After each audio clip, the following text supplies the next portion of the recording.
we love animals, and in AWS we love programming in Python. Boto, the thing that you already know about, that brings animals and AWS together. When AWS adopted the community framework Boto as the official Python SDK, we got to adopt a new animal mascot, the Boto dolphin. That's that's what this is. He swims up and down the Amazon rivers, maybe also in your data center, who knows. So what's Botocove? Well, a normal Boto function runs in just one account at a time, and Botocove will run that function across all your accounts and regions and collect the result together into one object. And that's it, but it's very powerful, as I'll show you in the coming moments. And why Cove? A lot of people ask, like, what's up with the name? I didn't name it. Dave Connell is the original developer. He now also works at AWS. But he said, it turns out that Amazon Boto dolphins are mostly solitary creatures, and they don't go in big packs. So that ruined his big group of Boto idea for describing the library. So he thought about where they might gather. In a cove? I don't know, that's what he came up with. So it's just kind of unfortunate that it's one letter away from core, the core part of Boto. That's close enough to trigger Google's autocorrect. So watch out for that if you're going to search for it. Personally, I think Botoplex would be a better name, but I haven't asked Dave yet. So, who am I? My name is Iain, and I'm an independent consultant. I've been a community builder since 2003, like some of you here. Yay! And in 2004, I was part of the AWS New Voices program, who gave me public speaking training, and that's part of why I'm here today. So thanks to them. And I like to talk about security, posture management, cost optimization and automation. That's most of what I do my consulting in. And the reason I want to talk about Botocove today is because it covers all of those use cases, and I'll show you those examples soon. Before I move on, I just want to give a shout out again to Dave Connell, because he's the original developer. He's not here today, but he knows that I was giving the talk. He gave me the moral support that I needed to get up and do it today. So thanks to Dave. Growing pains. If anyone's ever started working with AWS, they start with one AWS account, and that's easy. You have just a single account, and you can run Boto there if you're doing programmatic access and do everything you need. But then you grow and you start to move workloads into different accounts, and you use organization service to group them, and you may apply different policies and whatever you need to do. And that's great, but it becomes harder to manage programmatically. How are you going to run Boto in every single one of your accounts to do what you need to do? Well, this diagram, by the way, is from Cody Penta. He's another AWS employee, because he published about some prototype code using the Go programming language. I'm not going to talk about his solution, but I liked his diagram. So, as I said, what do you need to do when you've grown beyond a single account? AWS provides lots of features to work with organizations, and you should use those first if they're available. But they're not always available, because you might get dropped into a project where everything's a bit chaotic and you need to get results fast. So that's why you can use something like Botocove. That's your tactical tool to work around the lack of things like stack sets and security hubs and so on. The use case I want to talk about today is CloudTrail. CloudTrail, as you may know, is a way of auditing everything that happens in your account, and the first copy of those management events is free, and AWS will charge you for any extra copy. If you're not careful, you might end up getting overcharged for CloudTrail just because you have extra trails you didn't know about. This chart is one of the only bits of evidence I could find online of someone talking about that publicly. People don't like to talk about CloudTrail costs. I guess it's quite boring. But Eric Peterson is a guy who has a Twitter feed, and he posted this photo of what he discovered. The dark blue part is how much he was spending on CloudTrail. Here on the 27th of July, he turned off the extra trails and started saving money. The reason I mention that is because this was my introduction to Botocove as a tool.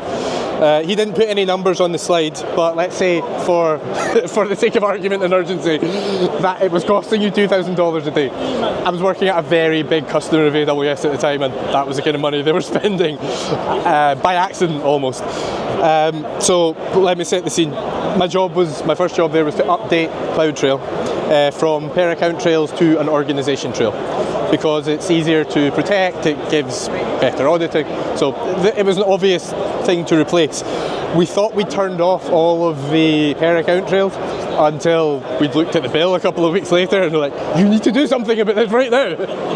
And even if we had proper infrastructure as code in place to do it, the bureaucracy of dealing with that, getting it through the deployment pipelines, that was going to take too long. So Botocove was a tool that I went to immediately to almost do it interactively. And I'm going to show you through slides how I can do something like this interactively. So yeah, that's how we got there. Let's jump straight into the code. This is a hello world function in Python. And in fact, the only thing that makes it a Botocove function, if you like, is because it takes a session. It doesn't do anything with the session. The reason you need this is because of the Cove decorator here. That's all you need to start using Botocove. You don't need to know anything about it, as long as, this is important, you're running it in the management account and you have access to all of your member accounts. As long as you have that, this is the setup that you need. So what happens when you run that code in your management account? You get a result like this. Every Cove result has the results part, some exceptions, and it will tell you if it failed to assume a role. We're going to be lucky today, we're not going to get any exceptions or role assumption failures. So basically, you've got a list of the results of the function. What your function actually returns is result for every AWS account. And that's all that it wraps around it, basically. The ID of your account, and your code comes out here. So if you're comfortable with that, then you basically know everything you need to start using Botocove. But I want to show you a practical example. This is what you will see if you run it in real life without filtering out all of the other stuff. The only reason I'm showing you this is so that you don't get overwhelmed when you start using the tool, because yeah, that's my email address. It's not a production account, so I'm happy showing that. But yeah, just so you don't get overwhelmed with that, you can ignore all of this stuff except the ID and the result, and that's what I will do in the rest of the demo slides. So, we were talking about CloudTrail before. I want to find out where all of those account trails are so that I can turn them off. Again, this function here is just a Boto function if we ignore that part. So, we're describing the account trails. We get a client, we are looping over all of the trails in the account. Looping over resources is still your job. Botocove will handle looping over the accounts. I want to ignore organization trails, and I just want to get the trail name and its home region to see where it is. If we run this using Botocove, we get that similar structure as before. Now we're just looking at the results, and I'm just going to show you two of the results here so that it's actually readable. We have two trails in each of our AWS accounts, and they're all in the EU Central 1 region. That's great, now I know what I need to turn off. Okay, so how do we take that further? I actually work in more than one region at a time. So this is where Botocove becomes really powerful. I'm not even going to show you the code because it's the same as before. The only thing that changes is how I'm declaring this decorator here. We've got regions input to the decorator, which now it's explicit that we're running this function in EU Central 1. We're also going to run it in EU West 1. So overall the account's twice, once in each of those regions that I've set up. And the result structure is the same as before. Now, I can't show you all of the accounts and regions multiplied or it's going to be unreadable. So here's one result from an account in EU Central 1 and another result from an account in EU West 1. There's an extra region key here that only appears when it's running multi-region. But other than that, it's the same as before. Old Trail 1, Old Trail 2 in EU Central 1. These trails come from EU West 1. So that's great, but can't I do that with an AWS config configuration aggregator? Yes, but the configuration aggregator doesn't tell you whether the trail is on or off. You can do that with Botocove. With code like this. This code is quite complex up for a screen like this. It's the most complex code I'm going to show you today. This part is exactly the same as before. We're just getting a list of the trails.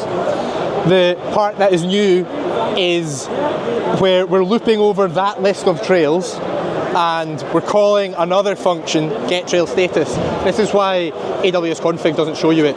It's not part of the describe trails call. You need to make another API call. All I want from that API call is whether it's logging or not, and I'm going to make a new object with the name of the trail which came from that API call and whether it's logging or not from this one. Just merge those together into a new object. And I get this. So again, same structure, one result for every account region, and old trail 1 is still logging, old trail 2 is still logging. Okay, now I see them and I know which ones I need to turn off. But I can do that with SteamPipe. Yes, you can do this with SteamPipe, but you can't turn them off with SteamPipe, as far as I know. You can do that with Botocove. So let's go further. Okay, this is the code to actually stop logging trails.